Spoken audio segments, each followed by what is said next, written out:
Extraordinary Community Committee meeting. Just want to go through a few things just beforehand. All members here before opening the meeting, please are any members here, officers in physical attendance with an electronic device, please make sure it's muted or turned off, etc. If I could ask anyone attending remotely, if they could keep their cameras turned off and their microphone off, unless they wish to speak and identify not to use the camera facility at all, as this can affect the quality of the meeting. I'd like to advise you that this meeting may be recorded and data collected during the recording of the meeting may be retained in accordance with the Council's data retention policy. The recording of the meeting may be added to the Council's website. The other bit of advice is members accessing this meeting remotely should use their Swale Borough Council or KTC laptop to participate virtually. If you join using the link on the website or on a mobile or a tablet device, it may not always be possible to identify you, and you may not be recorded as in remote attendance.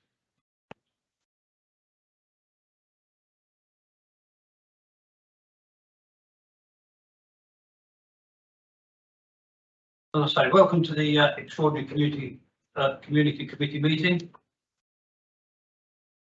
I'd like to introduce people who are here this evening. There's the Director of Regeneration and Neighbourhoods, Emma Wiggins. She's physically in the chamber, as you can see. Business Support Officer Eva Harris, who's accessing remotely. From Democratic Services, Billy Atway, who's in physical attendance, and Kelly McKenzie, who is accessing remotely.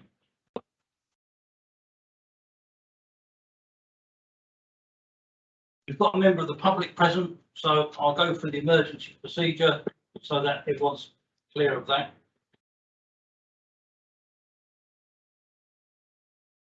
Should the fire alarm sound, leave the building by the nearest exit. The fire exits are clearly marked over on that side, or perhaps the way that you came in to the building. However, if you use the lift in an emergency, do not use the lift and go outside to the car park, yes, fire assembly point, and we will make sure that you're out and safe. Once you're outside, do not re-enter the building until such time as you are told it is safe to do so. I would like to ask if anyone present in the building has any mobility issues which may affect them in a fire or an emergency situation where we need to evacuate the building. Thank you.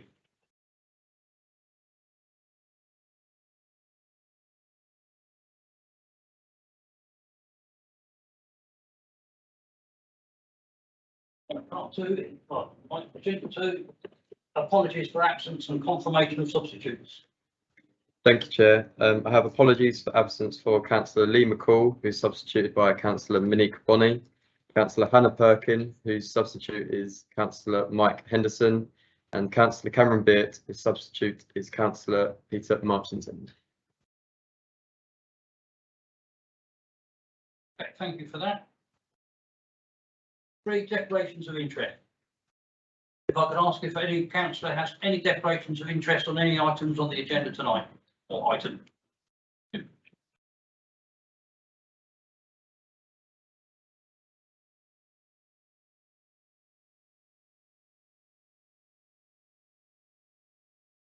So if we move on to Part B report for the Community Committee to decide, which is St Michael's Church Wall, Sittingbourne.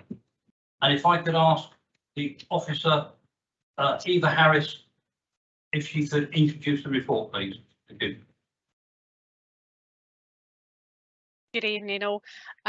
Firstly, thank you very much for attending. The report is to introduce the committee to approve the appointment of Company E, to support the additional cost, and thirdly to agree to the waiver in relation to the works contracts, of which the Director of Resources has already approved the waiver and just require committee approval.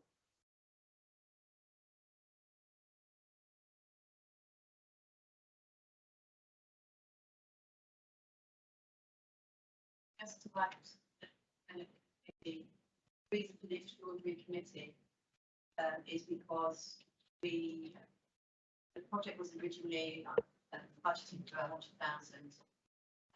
A procurement exercise was undertaken by officers, and as you know, in terms of cost of living rises and etc., when the bids came back and were assessed, they were over the threshold, and actually over the budget that was originally allocated, which was the 80,000.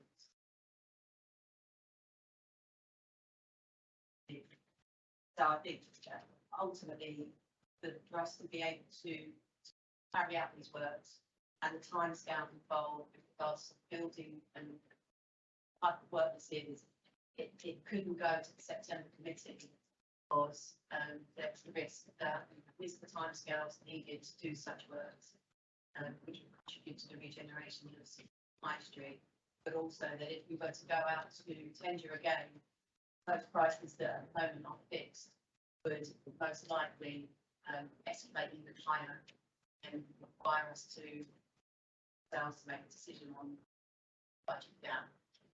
That was why we felt that today, budget to go ahead, we could go ahead and continue with that board. However, obviously, the budget gap as such suggested that budget gap funded is the High Street's funded budget. I'll leave it there for the question. Yeah, thank you. I think the report is a very clear and concise report covering all the options. I'll throw it open to any members who might have any questions. Councillor Boyne. Thank you, Chair. A few questions and a couple of points. Really just about the start of the works and getting them done for the spring. So if this is agreed, will be this evening. When would they be likely to start, or are they ready to go almost like tomorrow to get? How long will it take to actually complete as well? They're just minor questions. My main ones relate to, and this may have been picked up previously, I don't recall these. Why is this entirely Swale Borough Council when this is a church hall? What contribution is the church providing to this? This is old territory, I've missed it, I apologise for that. But aside from that, I question why or how we managed to get the budget for this so long. That we did £80,000, suddenly it's gone to over £100,000. Does make me question of either we missed something glaringly in setting this up, because I know prices have gone up and I totally accept that, but I'm not sure they've gone up by over £20,000, and actually is that money at this particular juncture for people, given the cost of living crisis, etc., actually using council taxpayers' money the best way it possibly can be. And if it is, and this committee agrees it is, so be it. But I then add caution that I think we are setting potentially a very dangerous example of using the get out of jail card of payroll money, where this would have been for staff costs to pay for non-paid areas of work. Now, I think if we start doing that, God knows where we're going to end up. That is not, I don't know, see, that actually, I presume that is allowed to transfer what would be payroll to non-pay. I think that's a very difficult thing to road to be going down. And what would have happened actually had the team been in its full complement, if that 35,000, whatever it was in the paper, hadn't been there? How would it have been covered anyway? I don't disagree generally in the principle, but I think there are quite glaring problems with this. Thank you, Chairman. Through you, Chair. Thank you. Sorry, if I could just pick up on a few things, even I'll bring you in a minute in terms Yep, of time. okay. And start date. That's okay. Yep. I'm going to take them in first order if that's okay. In terms of the payroll, the staff that are no longer with us were part of the capital budget to do the High Streets Fund. So the capital programme of works, they were capitalised, so they weren't on the permanent payroll. They were brought in as staff solely to deliver the High Street Capitals programme of work as it was. So it's not a payroll as such, it's a fixed term pot money. So I guess in many ways, that's why it's seen as an understanding that pot money. I'm not going to comment on taxpayers' value for money, that's okay. The variation of budget, I can only say that this is where we are at. I don't believe, but Eva might have other things to say on why, why the budget is so out. I don't believe we got it wrong in terms of the budget. We were using previous estimates and things. I think it is literally just how things are playing out at the moment, if I'm honest. So I would probably not agree around that, how we got it so wrong. I think we made reasoned judgments on existing or very similar projects, and it's come back as it is. And bearing in mind, this type of work is contractors are, there's only a few that specialise in this type of work, so it's not like you're going to have loads of people that are big spenders. In terms of the start and completion dates, Eva will have that. Do you want to come in, Eva? Yep, certainly. That's what I was going to pick up on is you mentioned how long the project is estimated for. It's between a 12 and 14 week project. There's 10 sections of the wall, and it's estimated, 10 sections. It's estimated that it will be about approximately a week per section, with a couple of weeks to with start and clear up, and a little bit of leeway on that. In respect of starting, the contractors are available to start. The contractor E could be available to start as soon as the programme of works, the contract is approved for them. They would produce a programme of works, and they have, as all the contractors were asked whether they would hold their prices until September, until mid-September, of which they approved, because that's the point where we wasn't sure at that time whether we would be able to get this meeting together or not. So as Emma's already touched on, the works are specialised, and therefore there's stonemasonries and ironmongering works involved. As for the other questions, I believe Emma's already answered as best we can. Councillor Boyd, do you want to come back on that? Yes, just a couple of things on that, and thank you for those responses.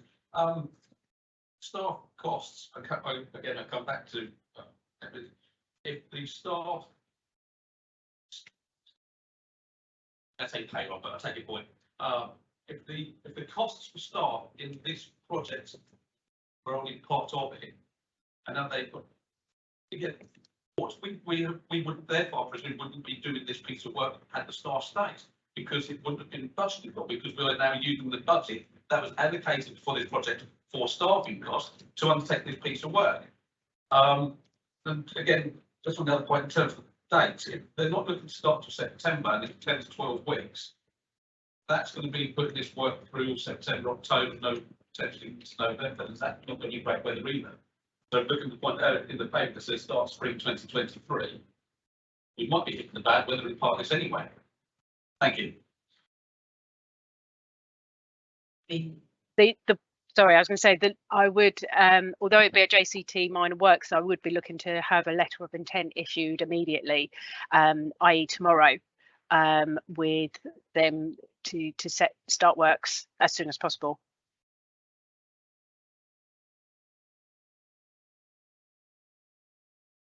And in terms of your question around what we would have done if staff had still been here, well, then a decision would have had to have been made in terms of whether we pursue that project, or again whether there are other pots of money that we found or allocated to it. We're not in that position, so again, in terms of that, it's not a pertinent question. Councillor McDonald, then Councillor Bonny. Sure, this is working. Yes. Yeah, the In no way do I want to slow the project up. You know, I think it's probably pretty urgent and it needs to be done. But in future, I think we ought to be looking at anything that's to do with that particular church and the wall. It's probably, the wall is probably listed with the building. So historic England, as I call them, historical England, really ought to come up with some of the costs, but in no way can we do that now because that will just hold the project up. The other thing is I'm not very bright, so I presume that the waiver is that to do with the cost, is it? I'm not quite sure what the waiver is. The waiver is to not go through, sorry, Ron. Sorry, Emma, go ahead. Waiver is because it's over the threshold of the contract standing orders. We don't have time to go back out to tender. I'm not sure, Ian, do you know whether the wall is listed? Yes. It's listed. So, And I think you made some very valid points there as well, Councillor. That going forward, that should be a point. Councillor Bonnie, followed by Councillor Denton, yeah? Yeah, thank you. Yeah, you know, I think it's really unfortunate that costs have increased. Certainly, someone else project outside of the council, and they were telling me, you know, where they were with quotes on work in the space of a few weeks, a few months, things have doubled, tripled, quadrupled. So depending on certain materials and what they are and those particular skill sets, people talk about inflation at 5 and 10%. It's off the scale in the construction industry and certain materials. So I think it is, you can do your best estimates, and I understand from the officers that they had taken got some estimates for the work in, and those were fairly recent, to my understanding. This is a key part of conservation areas. I think, certainly I feel that the conservation area has been somewhat neglected over the years. And this is another classic case of where we have responsibility of an assets that we must maintain them. And if you don't, you end up in a far worse position. And I think Minstead Church Wall is a classic example where, had that been maintained, we wouldn't have had a collapse. That collapse has now cost us an awful lot of money.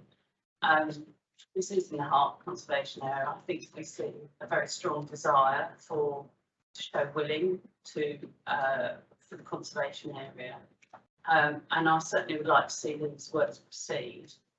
It is a capital project, the High Streets one. It always has been. It came out of shared business rates of all, and within a project that is reasonably long term, working with quite a few parties, I think there is a reasonable expectation that line items within a capital project will shift. So sometimes you'll really spend more on professionals and wages, and other times more on materials and actually getting work done. And quite honestly, I'd rather spend money on getting work done than on wages. And I think that although costs have increased here, I think it's a fair position to take to get work done rather than spend it on wages under a capital project scheme, and it will make a considerable difference to this installation area. I've never had from work, not just with the construction industry. Mike. Sorry, I can echo that, not just from work, but even from my work point of view. It's not just construction. We're facing some people saying they want 100% more increase on things. So I think the staff rates coming, and I think the sooner we get this project done, the better. But Councillor Dendle, I think you're asked to speak next, followed by Councillor Henderson, then Councillor Hall. Thank you, Chair.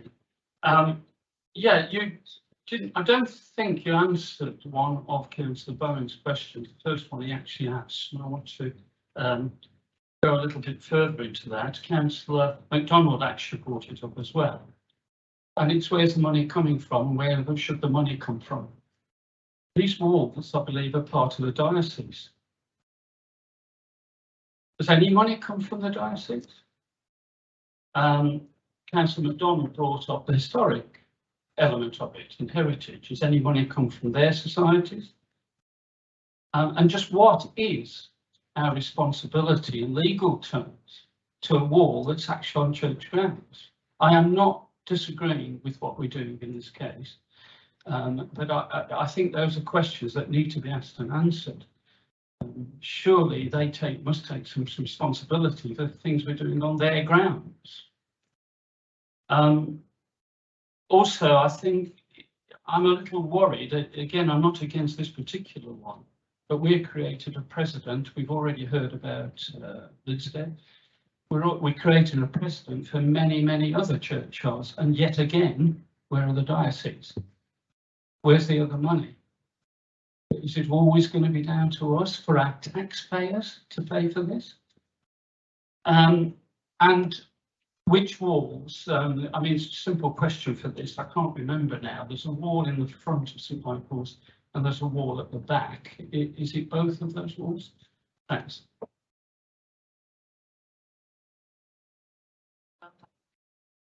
Can I just answer the last question, Emma, if that's okay? It's the front wall that's on the High Street. It's that section there. Thank you, Eva. In relation to churchyards, fortunately, there's a little piece of legislation, probably dates from about the 1800s, but if a church no longer has a few saints' burials, then that churchyard and the maintenance of it falls to the local authority. Some parish councils have taken on what they call closed churchyards, and the parish councils are responsible for the faults, the maintenance, etc., etc., etc. My parish, Newington, they unfortunately, 1952, when the church closed down, decided that they would take it on. If a parish doesn't take it on, it will go to the local borough council. So Linstead Church, the parish there at Linstead didn't take it on whenever it was closed. That falls under statute to the borough council. There's no argument, no ifs, no buts, and it does worry me, because I feel the same as probably you're saying. The church is a very wealthy organisation, but the law says it's our responsibility, and you're quite correct, it's our taxpayers. So until the laws change by those in Parliament, could be lumbered with a phenomenal bill going forward. That is, that is a danger. If I could just come back briefly, it's really a question or for information.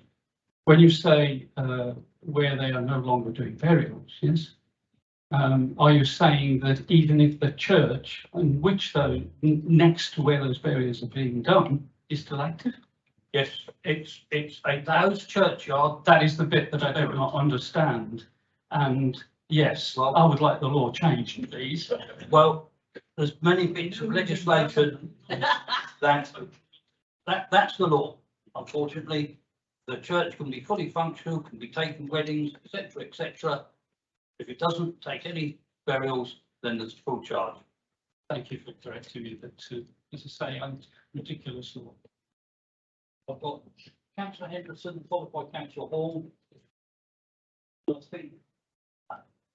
I'd just like to touch on Councillor Tendor's been saying, Councillor Byrne before him. If the law is to be changed, please remember who is in government. And if it's an expensive job to do, then I can only say if the previous administration of this council had looked after the assets properly, there'd be a great deal less money being spent now on catching up with things which are falling apart. But I think we're going sideways in terms of what we look at here. I believe it has to be right. We've made a decision to do this. okay, we're putting 1,000 out of pocket at the moment. I don't think it alters the necessity to do it. So I'm perfectly happy with recommendation 1. I'm perfectly happy with recommendation 3. However, this total project, which relates to the High Street Fund, is not only related to St Michael's Church Walk, churchyard. There are a number of other projects within this fund. Because we're having to put some extra money into this one, others are being potentially damaged. And one I would like to raise in particular is the wayfinding project in Faversham. It was agreed it would go into this High Streets Fund. It is for developing wayfinding, particularly for pedestrians and cyclists, and therefore to reduce car journeys, and it's important to do it. But people may not be aware that that project had quite a lot of consultancy money spent on it. And when the consultancy money was spent, we were left with being told there was enough money to fund 2 of the wayfinding signs out of 15 which are required. And forgive me, I don't know how much money it is required for all of this, but I would like to suggest that there is an amendment to recommendation 2, which would read, these be drawn from the existing High Streets Fund budget to the extent of £21,000. The remaining funds are mainly staff costs unused of, can't give an exact figure here, but £10,000 to £15,000 be used to complete as far as possible the wayfinding project in Faversham. And sorry, I wasn't able to give Grant's notice of that, but I only found out I was subbing the other day, and we actually got the end of the 2 weeks yesterday. So I bring that to you. Please accept what I said at the beginning. I support this project. I'm happy, reasonably happy that it should go ahead. But I think it would be grossly unfair if all of the spare funding dropped into this City Hall-based project, and yet again we get less money being spent elsewhere, because out of the whole project, the City Hall share of it is 212,000, the Sheppey share 164,000, and the Fenton share 147,000. So that would be a reasonable thing, I believe, to do with any further spare money which exists. So, just to summarise, you want to make an amendment which basically says any residue balance from the 35,000 fund spend is used on the wayfinding. Is that as I? Well, that isn't quite how I put it. No, because I accept that. Yes, that's fundamentally right, but I would be extremely unhappy if anyone came back later and said, "Oh, we don't need 21,000, we need 28,000."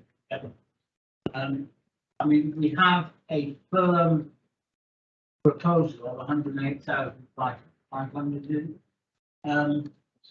and that requires an additional 21,000. I would not wish it to go any further than that. And the remainder of unused staff costs to go to the wayfinding project in Absence. So the amendment is along the lines of. Yeah. The £21,000 can go to. Yeah. The Sittingbourne Church. The remainder, trying to work out what it is, will go to. Of the order of 10 to 15. Yeah. Will go to the wayfinding project at Faversham. So there's an amendment on the table. I think now. Well, I've got to ask, You need a second. do I have a seconder? Councillor Gould. Councillor Gould seconds the motion. So I have Councillor Hall, Councillor Hampshire, Councillor Davey and Councillor MacDonald to speak. But as we're moving to the amendment, does anyone want to speak on the amendment? Well, I saw 3 hands go up, but I'm not sure which was. So here we go, Councillor Dendall, Councillor Boyne, Councillor Martinson. Mine's probably Councillor Hampshire. Yeah. Thanks, Chair. It's just simply figures. I'm a little bit confused here with the figures. In 2.6, it says the quote is 108,708 plus that. Yes. Does it mean 108,708 does not include that? In other words, you've got to add that on. Or it does include that? Sorry. The general principle on any tender document, you never show that. Yeah. But the reason I'm asking is it then says 2708 above budget. Yeah. So is that expat? No. Yeah, no, but that. Yes. So what I'm asking is Councillor Henderson's amendment is that 2708, yeah, basically is as far as it goes. Is what I understand Councillor Henderson to do. Thank you. Thank Thank you, Chair.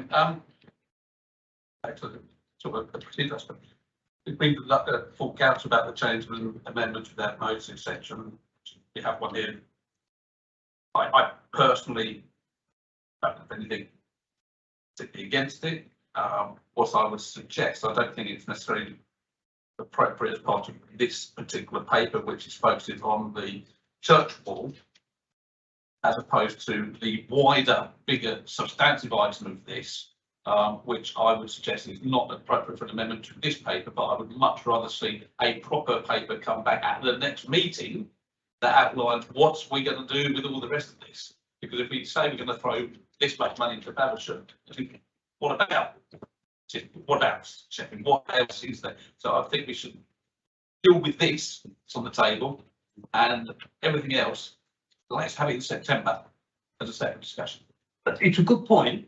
Apart from, I think the money belongs to another committee, regeneration and that. So it may be a bit awkward for us to cover that. I don't know if Emma can help on this one. It's my view is that because the community this report is about church hall, how it's funded, and suggesting that it's the High Street Fund, which is a regeneration budget. So if the committee wanted to, again, I don't know what decision it would be, but we look at that pot of money, which is pretty much spent up. We're talking about just this element that's underspent. That wouldn't be for us, but sorry, this committee, it would be for the regeneration and property committee. The High Street Fund's a regeneration fund. It just so happens walls in churches, it's with this committee. It does, in which case I suggest we remit this to the right. Councillor Bobby, the next time we've got a boomerang on my bed and back. Thank you, Julie. But that I was just this gets remitted to the to that committee then. Thank you. And again, a point of clarification, and we're looking at an amendment to spend additional money that perhaps on a wayfinding project, which isn't within our remit to decide this evening. So my question is the amendment actually one amendment that we can discuss and vote? Councillor Henderson. Could I just explain why I made this? I did not want to cause a problem with conducting the repair to the church wall, and I would prefer to accept that I've not done that. And the fact is that whoever holds the budget, this item relates to the High Street Fund. And somebody around this room might wish to say, I don't want to spend any more money on St Michael's Church wall. I'd like to spend 50,000 quid, 30,000 quid, 100,000 quid on something totally different. This item relates to the High Street Fund, and I accept entirely that if this committee makes the decision I've asked it to make, it may have to go to be considered by the Regeneration Committee. But I think it is clear that because we are talking about funding from the High Street Fund, it is valid to put an amendment forward which relates to that High Street Fund. If it requires additional decision making, so be it. But I would argue very strongly this is entirely valid to make. I'm not too sure whether we should, after on reflection, be allocating money that perhaps another committee may want to allocate. And as we have Councillor Bonnie here, I'll jump in and ask her what any comments would be. Yeah, so I'll speak to the amendment. I have to say, the amendment here is effectively binding the High Streets Fund into how any surplus money is left. What you won't be aware of is the scope and complexity and the number of projects going on. And as I said, with the capital project, many line items. And I think there had been an earlier discussion where surplus monies are, that the works would be topped up in various places, and particularly there. But I'm absolutely loath to see a condition in there that would be contingent on surpluses being spent elsewhere that affects this project, because that's what it would do. And I think if we stick with what we have, certainly Regeneration will be picking up on the works programme, what's being completed, what's left, and how that project moves forwards in wrapping up the final elements that are in it, which they've spin down, because some of the big stuff has been done. And let's not forget that Sittingbourne is the main town in the borough, followed by Sheerness and Faversham, and it is split, yes, but there'll always be a degree of it's never going to be equal. It will be on a needs basis. I think we compare the conservation areas of Sittingbourne, Sheppey to that of Faversham. There's an awful lot that needs to be done in both Sittingbourne and Sheppey in conservation, and it's not a hard do. Action, because I absolutely agree the wayfinding works are essential, but this is not the place to make that decision. It's in the Regen committee, so I'd like to stick as we are and stick on recommendations the officers have put forward. I tend to agree with you, because whatever we decide tonight, you can have Councillor Jay saying, well, I think in Sheerness High Street we should have this, and we'll be forced, or we'll be looking at making decisions that should be made by another committee, and I don't think we should go down that line. I'll take some advice on that, but I think we accepted the amendment, but I think there's constitutional reasons why the amendment shouldn't progress, because it's an area of another committee. Any advice? tend to agree with that. That's just my view. I think if I take Councillor Henderson's point about it being about the High Street Fund in terms of how this is funds have been allocated. And this is where different committees, we talked about it at the first committee crossover. But if we are to delay this, this decision, we've called you all in extraordinarily for, it's not going to happen. So that to me is not necessarily an option to delay this decision to September as region. It's the whole reason of being here at the time to know is the reason set out in this report.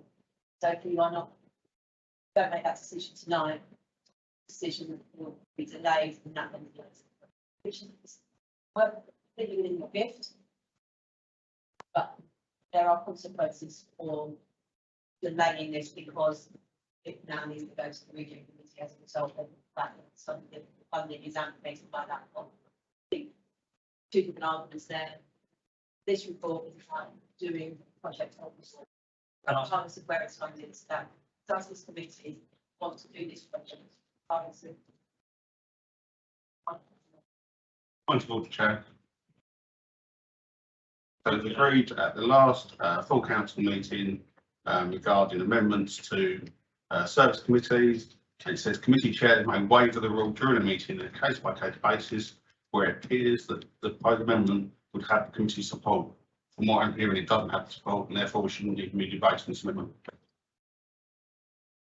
I tend to agree with you, and I think as chair, I know other people want to speak, but I think we just go back to the 3 items here and we don't discuss the agenda for the amendment further. Just a quick point of clarification, if I may, Certainly. Ed's just said, I would absolutely agree with you there, Emma. What I was suggesting in terms of when I said about remixing it to the Commons Region Committee was actually that specific part about the waste management project. The rest of this has got to be, whatever the decision is, needs to be done tonight. But that particular part was what I was suggesting may, not the whole paper in any way. Thank you, and that's a good point of clarification made. So we're now off the amendment. We're going back to the list of speakers. I've got Councillor Hornex, followed by Councillor Hampshire, followed by Councillor Davey, and followed by Councillor Martington. And then I think we should be ready to go to the vote after that. Thank you. Councillor Hall. Sorry, Councillor Hall. Yeah, the main question that I remains in answer, but first, thank you. I'm just curious with the condition of this wall, was it dangerous, ready to fall over, or what? We can not see any details on. I don't think it's even repaired. But I think it's an ethic thing. I think it's not in a dangerous state where it may fall tomorrow, but if the maintenance isn't carried out, then at some future date it may well do, and that will increase the cost and put a bigger liability on the council. So what you're saying is it's really obviously to spend this money. Oh, if we don't do it, it could be. It is a listed building. We're an enforcement authority. We enforce on householders to maintain their listed buildings, and if you have a listed house or something like that, you have to spend out the money to maintain it in good order. And it would look very bad if we let a listed item deteriorate to such a state that it led to more expense. But very valid points. Thank you.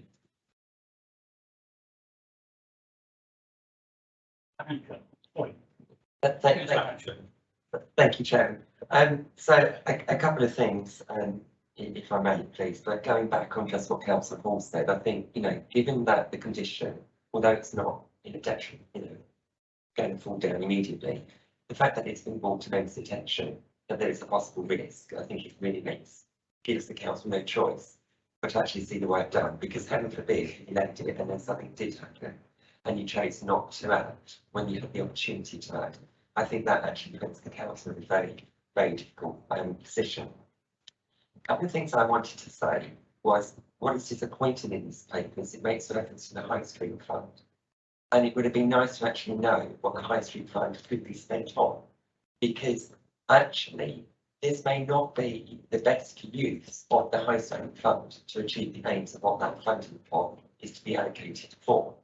And I think actually that's a consideration this evening, from what I've heard, isn't necessarily being picked up upon. So it would be nice to actually know what can this pot of funding be spent on?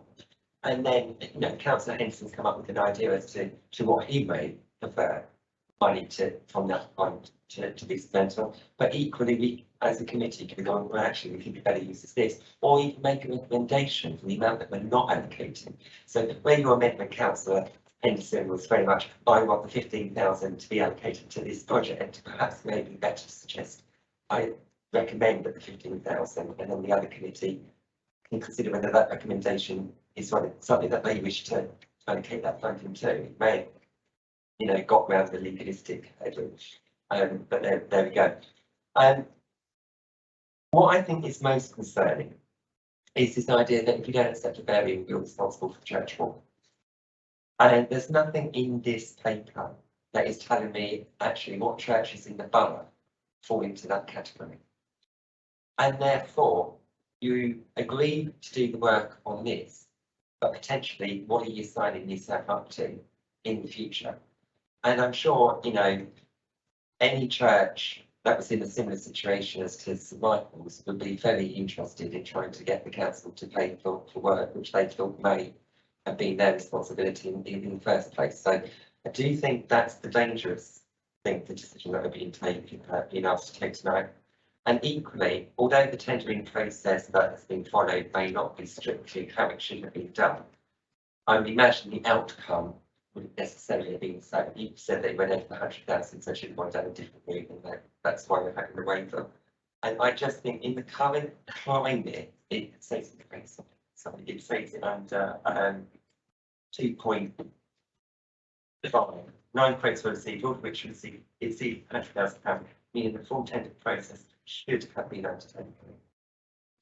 So my feeling there is, well, have we got all the potential companies that could have tendered for it, had it gone through that route? We won't know because we're being asked to waiver it.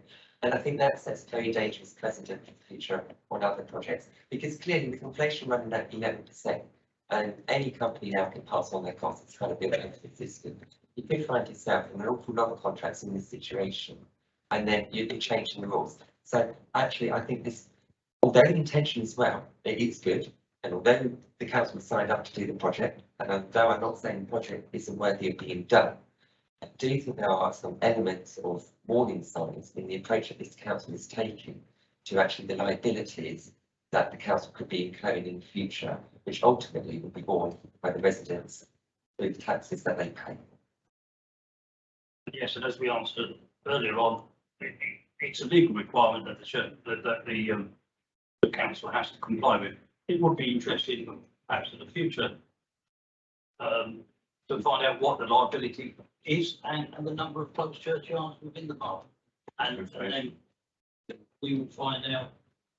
It's for not, I would imagine. Point of information, the estimate that I've heard for total liabilities and if you want £1 million. Yeah, that's what I meant. So, and I think the report sums it up quite well. The waiver is there for a reason. The legal have looked at it. It would be appropriate. And I think that even in this time of recession, there's probably companies out there waiting to get this work done. And I think it's good to get it done. And certainly, I think more cost effective for the council. Just be quick. Yes, we got the estimates wrong. Therefore, the procurement process for over 100,000 in terms of the contracts have been given for a tender process. However, we believe that the bidders wouldn't be going to compete. We believe that that's why we're comfortable with waiver, because we believe companies are companies. If you're right, Council Hampshire, won't know. So point I made. Eva. Hi, sorry, I didn't want to interrupt you, Emma. I was going to say I did note that the procurement process was an open tender, so it was open to all contractors to apply. It just obviously exceeded the threshold that the council's CSOs have, and the only part that wouldn't have been is advertised on the contracts finder, but it was an open tender, so all contractors could have applied for it. Can I just come back on that point? If it was meant to be advertised on a particular site where contractors tend to go to, and it wasn't, because at the time, then it's not got the full disclosure. In my opinion, and it is my opinion, and I'm not saying that the council's done anything wrong. What I am saying is it went embarked on a process parameters changed, and it's now deciding that it wishes to waiver because it feels very comfortable with the quotes that it's received. But there is an element of doubt which we will never know because that's the tightest parts of this. You want to go back down the full tender process now. What I'm trying to get at though is this is an approach that's been taken on this project. I'm sure there's going to be many other projects that the council would like to do at some stage in the future where we could find ourselves in the same situation. We're saying it's okay to do this now, this way. That sets a dangerous precedent. But I do have issues over, as I said, over the completeness of the paper. And it's all very well getting that information later, but we're being asked to make the decision today. And we're being asked to make the decision on the basis of not full disclosure to us, in the sense of what churchyards are we responsible for? And how many, what is the condition that they're in? And what would be the likely cost? Because if Bedford Church is going to come out at £100,000 for replacement of the Flint wall, that's a hell of a lot of money. Yep, and I agree with Councillor Dindal. It would be nice to have a change in the law. I feel the report does cover the reason why it's going for contract waivers, ideally. And next speaker is Councillor Davey, and the final one will be Councillor McDonald. Yeah, thank you, Chair. Going back to closed churchyards policy, a report was brought to the area committee, which had a total on it of about £1 million, and all the legislation in place, because I remember presenting it at Kempsey Community Hall at the time. At the time I said it would be nice if a very rich organisation could pay towards the maintenance, but that's the way the law stands, and it is about £1 million. And I think the report listed a number of the churches in it that we were liable for. If you dig back through your area committee reports, you'll find them. I'm not on the City Board area committee. It went to all area committees, if I remember rightly. It went to, because it was a report, I believe, Council Board put the report out, so it would have gone to all area committees, I believe. Yes, I agree with most of what's been said. It is a poor optic given the current economic climate, and having spent a lot of time in the high street, I can confirm the wall's not in an immediately dangerous condition, but the build is to put the railings along the top, because the reason for the damage is people sitting on the wall are kicking their heels against it and kicking flints out. And as has been brought up, it's also enforcement for us as a council to repair, to force people to repair historic and listed buildings, and it's a poor optic if we're our own responsibility. However we decide that we are responsible for this or not, it's not a good optic.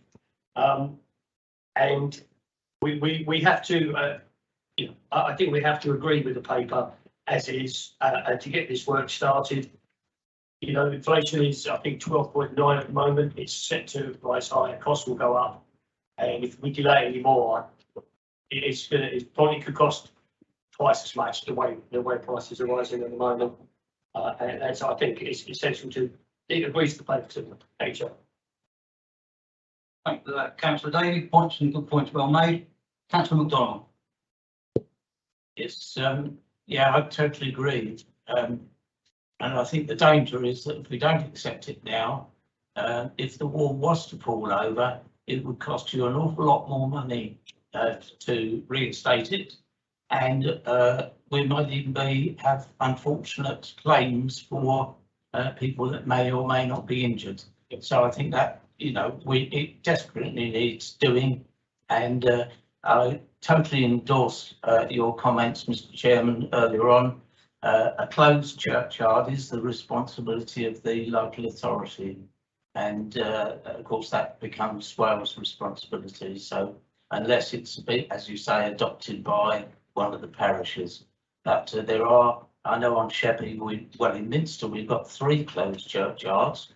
Not to be greedy, Queenborough has got 1, Sheerness has got 1, and the Laysdown and East Church are still open, so they're not closed churchyards. Okay. Okay, thank you for that, Councillor McDonald. So if we move on, See what else? get on. Sorry, Councillor Davies said that it's been vandalised, the building, it's not deterioration of the building, it's actual, the structure's okay, he says, but it's been vandalised. I just want you to clarify that. I think it's a combination of everything. It's a combination of whether people sitting on the wall, etc., etc. Yeah, I think it's a combination across the board. But if you're all right, if we move to the vote now. Unless anyone really dissents, what I recommend is that we take the three items together. Vote on the three recommendations as they're listed in the report, recommendations 1, 2 and 3. So we do it by a show of hands. And I have all those who are in favour of the recommendations in the report. Second. Oh, sorry. Okay, sorry, you're quite right. Well, who wants to propose it? You do. Okay, I'll propose it. If you, councillor Body second it.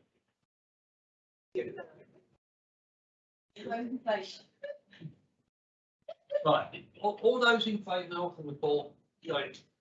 One. Yeah. Right. Well, we eventually got there. Thank you very much. I know it's probably been a long day and a long, hoping for a nice short evening. We're just finishing now. The meeting's closed. I'll make it about 3 minutes away.